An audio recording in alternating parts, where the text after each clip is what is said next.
Good morning, student. Today we are studying class 10 and chapter number 6, that is chemical reaction and catalyst. In this chapter we are studying today types of reaction, that is displacement, double displacement, slow reaction, fast reaction, etc. So okay, now start our lecture. First is displacement reaction. Displacement.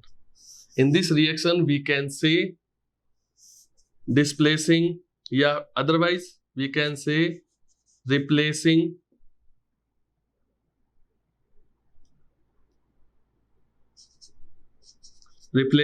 atom or group from other atom or group in during reaction. Means reaction के through क्या होगा कि एक पूरा atom या उसका group replace होगा.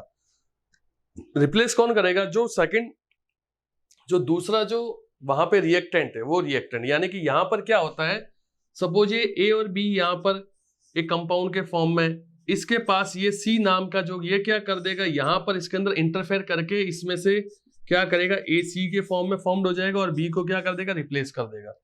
यहां पर क्या आता है, रिप्लेसिंग. इसी को दूसरी वे से बोलते हैं रिप्लेसमेंट. इसको रिप्लेसमेंट रिएक्शंस भी बोलते हैं. यहाँ पे रिप्लेसिंग होता है, रिप्लेस होता है.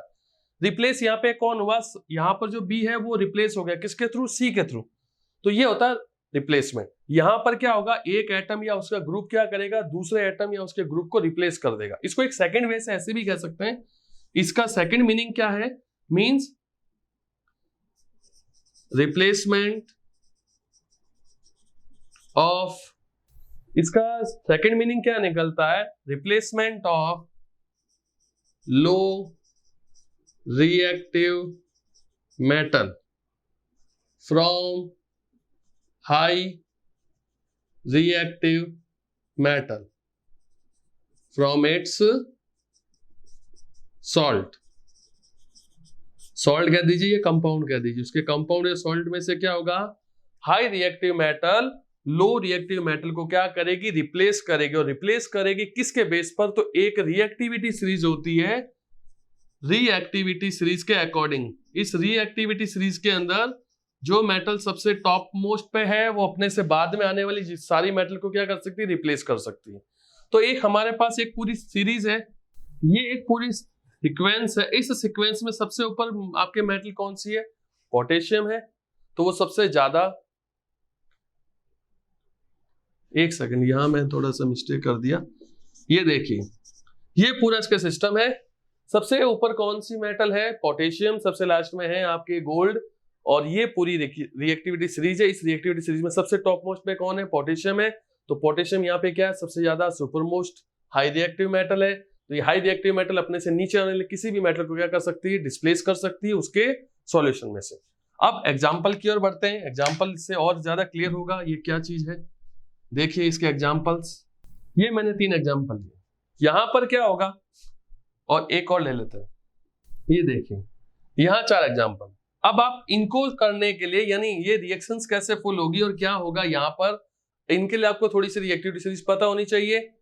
अब रिएक्टिविटी सीरीज में आप देख रहे हैं कि Fe और Zn को कंपेयर कीजिए. दोनों कहाँ हैं, तो Zn ऊपर है, Fe उसके बाद में आ रहा है.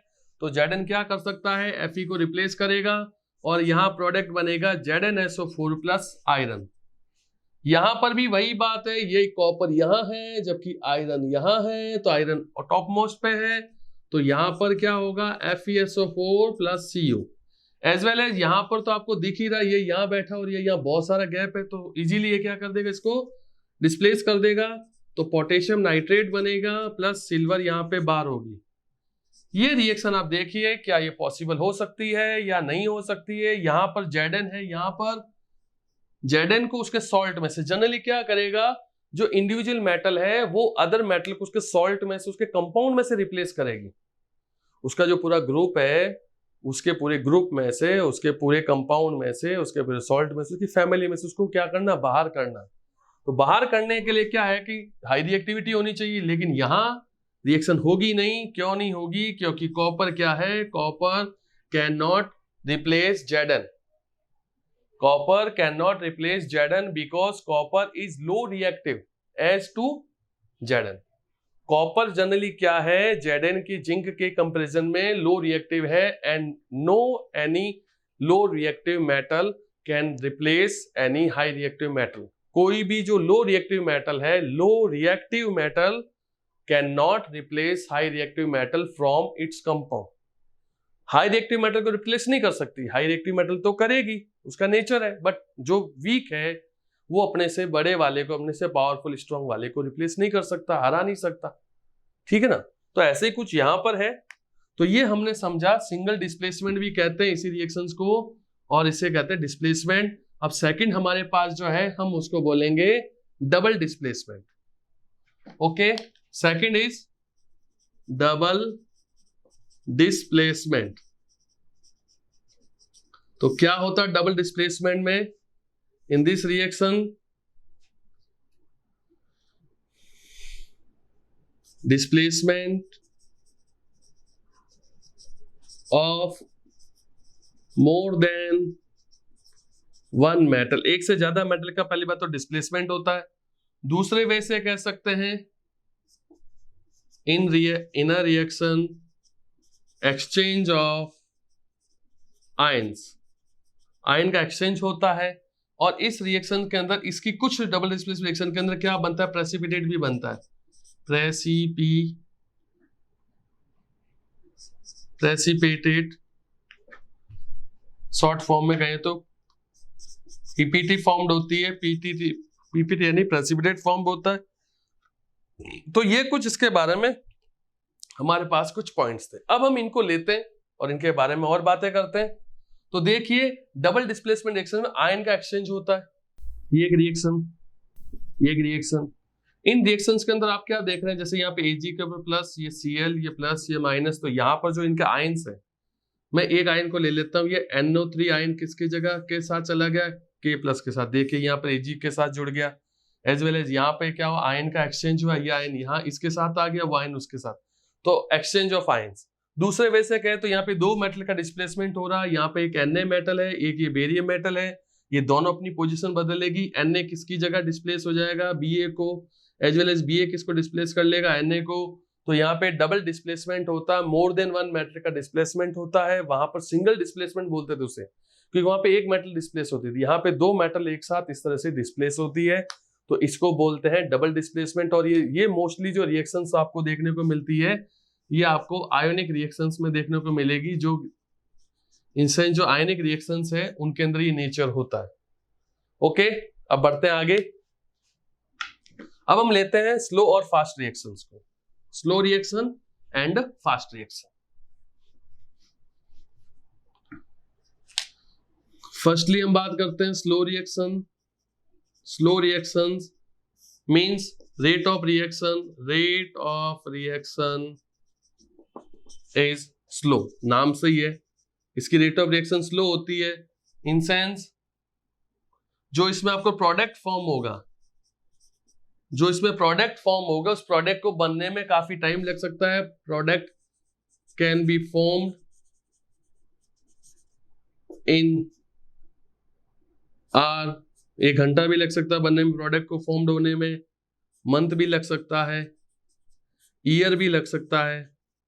ये रिएक्शंस बहुत लंबे प्रोसेस में चल सकती है, क्योंकि ये स्लो रिएक्शन बहुत धीरे धीरे होती है। तो यहाँ पर जो प्रोडक्ट को बनना है, रेट की रिएक्शन है, वो बहुत ज्यादा स्लो होती है। रिएक्शन बहुत धीरे धीरे होती है, काफी टाइम लगता है। एग्जाम्पल देखिए आप इसका, एक एग्जाम्पल है rusting on iron. Rusting process बहुत काफी ईयर्स तक चल सकती है। Rusting of iron. दूसरा एग्जाम्पल देखिए, potassium chloride KClO3। Potassium chloride को अगर आप हीटअप करेंगे तो KCl, पोटेशियम क्लोराइड और ऑक्सीजन मिलेगी, बट ये रिएक्शन भी काफी टाइम लेती है। इस रिएक्शन में भी काफी टाइम लग जाता है। ये रिएक्शन बहुत धीरे चलती है, स्लो चलती है। एक और रिएक्शन हमारे पास, जहां पर हम एसिटिक एसिड की रिएक्शन करवा रहे हैं।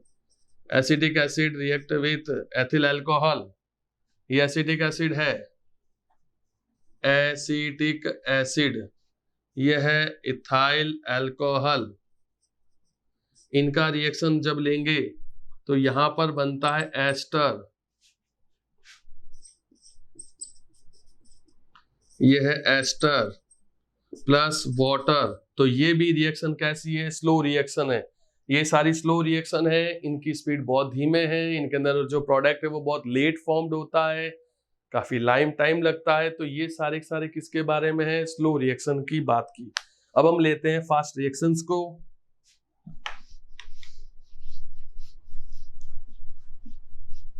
तो अब देखिए फास्ट रिएक्शंस के बारे में।